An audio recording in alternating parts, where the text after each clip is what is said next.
Happy Black Sabbath, YouTube.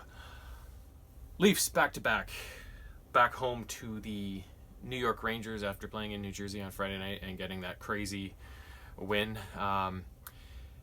This game, unfortunately, I didn't see the start of it. I had my own ball hockey game last night at 6 o'clock, so it ended around 7, and then by the time I drove home and everything, I'd missed the first little bit, and I happened to run into somebody's elbow last night, so I've got a bit of something going on in the eye area right here.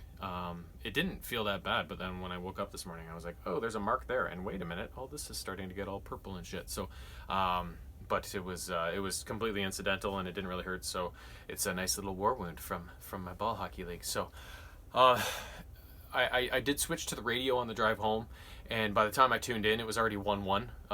The Rangers opened the scoring, marking the second or third time in a row the Leafs have now been scored on first to open their games after that trend of them opening the scoring for so many games. So that's something they have to get reversed, because, again, they were playing from behind last night for most of the night, and with their collection of firepower and the way they've opened up their game, they should have no problems, scoring first. So that was one thing that was disappointing, but they got it back really, really quickly. It was a power play. Watching the highlights, Tavares had the puck behind the net, sent a really nice pass out to Nylander, who was 10 feet in front of the net, and he just ripped one past Georgiev to make it 1-1. Unfortunately, the Rangers would get one before the halfway point of the first period to go up 2-1, and that's the way the first period would end. Second period, Rangers got another one, went up 3-1. Matthews, with a setup in the slot, he just unleashed a slap shot, top corner to bring it back to a 1-goal game to 3-2. But then later on in the second, the Rangers got another one, making it 4-2. And that's the way the third period would start, with a 4-2 deficit for the Leafs. At this point, I should probably mention that this game was so fast. Both the teams played the night before, and they kept commenting on how this does not look like both teams in a back-to-back situation. The pace was so fast. Everybody was skating balls out, and to make that even faster, there was hardly any whistles. There was a few penalties in the game, maybe 4, 5, 6, 7 penalties in the game, but other than that, I don't remember whistles being called all that often. So it was a really quick pace and a really quick game in general as well. So it was back and forth, and although the stats would end markedly in Toronto's favor, it still felt like a closer game than the stats would indicate. The Leafs outshot them by 10. Rangers had to block a ton more shots than the Leafs had to. They killed them on face-offs. The only thing the Rangers did better was out-hit them, which is no surprise with this team, right? So yeah, it looked like, if you'd looked at the stats and everything, you'd say, well, this is wastelanded in the Leafs' favor, but it wasn't. It was much closer than that, although the Leafs still looked like they're a much better team than the Rangers. They just, again, it was just like New Jersey. Every defensive blunder seemed to cost them, So entering the third, they were down 4-2. The Leafs were pressing. The pace kept going. The next goal was scored by Pierre Engvall, who just continues to get better and better. Big man, so fast. And Matthews took a shot Barry did a nice little job to elude the winger at the blue line and slide the puck along with him and get a clear shot to the net. And Engvall got a nice little tip on it, put it between the wickets. And the Leafs would press in the last couple minutes with the goalie pulled. Matthews had a glorious chance and rang it off the crossbar, and everybody was like, oh, he didn't score? Everybody was like, it's in. No, it's not. It's in the crowd. He put it off the bar and up and in, but with less than a minute to go, he got another chance on a feed from Barry down in the corner, and he one-timed one that went off a defenseman's stick and up over Georgiev's shoulder. And that made it 4-4. So another third period come from behind salvation of a game, which I think they've done 3 times in a row now. Unfortunately, they couldn't pull it out in overtime. It only lasted 52 seconds, I think it was.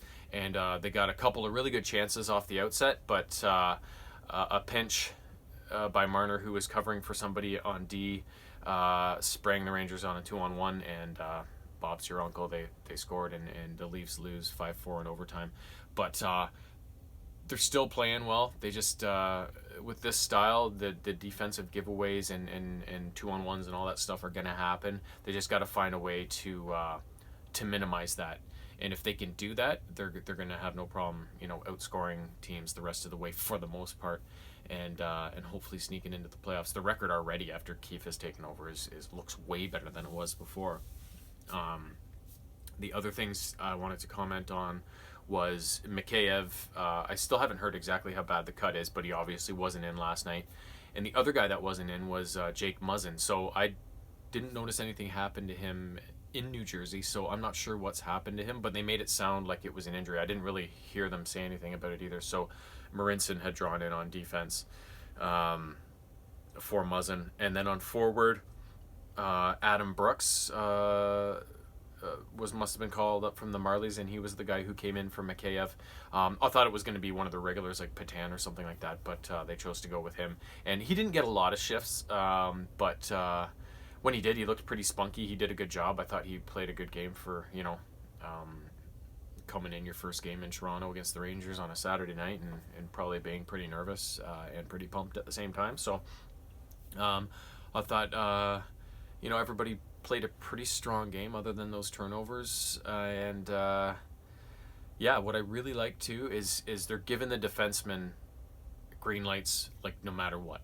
And it's although Marner made that bad pinch when he was covering in overtime, the team really seems to be responding to that, because they've got so many good offensive defensemen. Riley and Barry alone are two of the best in the entire league, and then Justin Hall, he just keeps getting better, and he's been jumping into the rush, and he's just a big rambling dude, and you don't expect him to do that, but he's been doing it, and he's been doing it effectively too. So the team's been responding really well to that, and it always seems that they're always aware. Somebody's always covering the point when that happens. So there's a lot more fluidity to their game offensively, and it's really resulting in a lot of really high-scoring games and a lot of highlight reel goals, right? So, and that was one quote I saw Keefe made the other day, is that we want to win. That's our first and foremost. Our mandate is to win, but we also want to be an entertaining team. We want people to come, pay the money to come to these games and be entertained, not come to a 1-0 yawner, right? So, and that's good, because if you wanna toss out a boring game in Florida, nobody cares, because the tickets are $20. You pay $1,000 for 2 tickets to go to Toronto, and you get a shitty game. It's like, well, shouldn't have done that. That was a bad decision, right? So it's nice to see Keefe responding so well to his own players, his own staff, the fans, and trying to make the Leafs a team that's fit for everybody, right? Everybody can take joy in cheering for this team and playing for this team and working for this team, right? So it's really a different... the more and more Babcock longer he's been gone, the more it's like, why didn't they do it sooner? And, I liked Babs when he came over, but then I didn't really know much about him other than, he won a cup in Detroit and he coached the Olympic team, but he had really good teams then. And but even then, when he had so much talent in those teams, you hear all these people speaking out against him now after the fact, right? So I think he's just generally a dick, right? So it's nice to see they finally made that switch, and looking back, so many things, like the scratching of Spezza for the opening game against Ottawa, his old team, like a veteran guy like that, like such a dick move.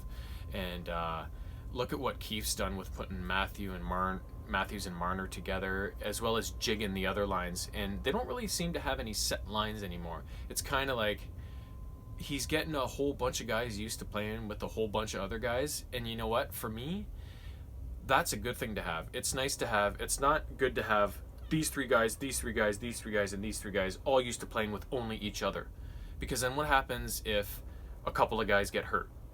What happens if you get into the playoffs against a really good defensive team and none of your lines suddenly are effective at all?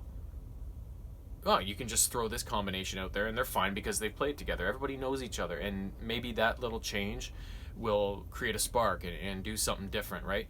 And yeah, Babcock's his rigidity and his stubbornness and his just plain dick moves. I didn't really realize what all was going down there until this whole thing blew up, and you kind of wonder what took them so long to do that. If it was just the massive contract they gave to the guy, I don't know. But maybe he's not as big a dick as everybody's making him out to be. But from everything I've seen, my opinion of him has gone down so much after all this. And although this team is a work in progress and they really need to be better defensively, they're in such a better place playing and being coached the way they are now than where they were before. So all that's encouraging, and it'll be really exciting to see what 2020 brings for the team, and how it all ends up at in mid-April or so. But yeah, I'm rambling now. But anyways, that's the game last night. That's how it all went down, and I have not checked the schedule for this week because it's still Christmas, New Year's. I haven't been to work in like 5 or 6 days, and I have no idea what day it is most days. So yeah, but I will be back once the next game is played. You have that guarantee. So long.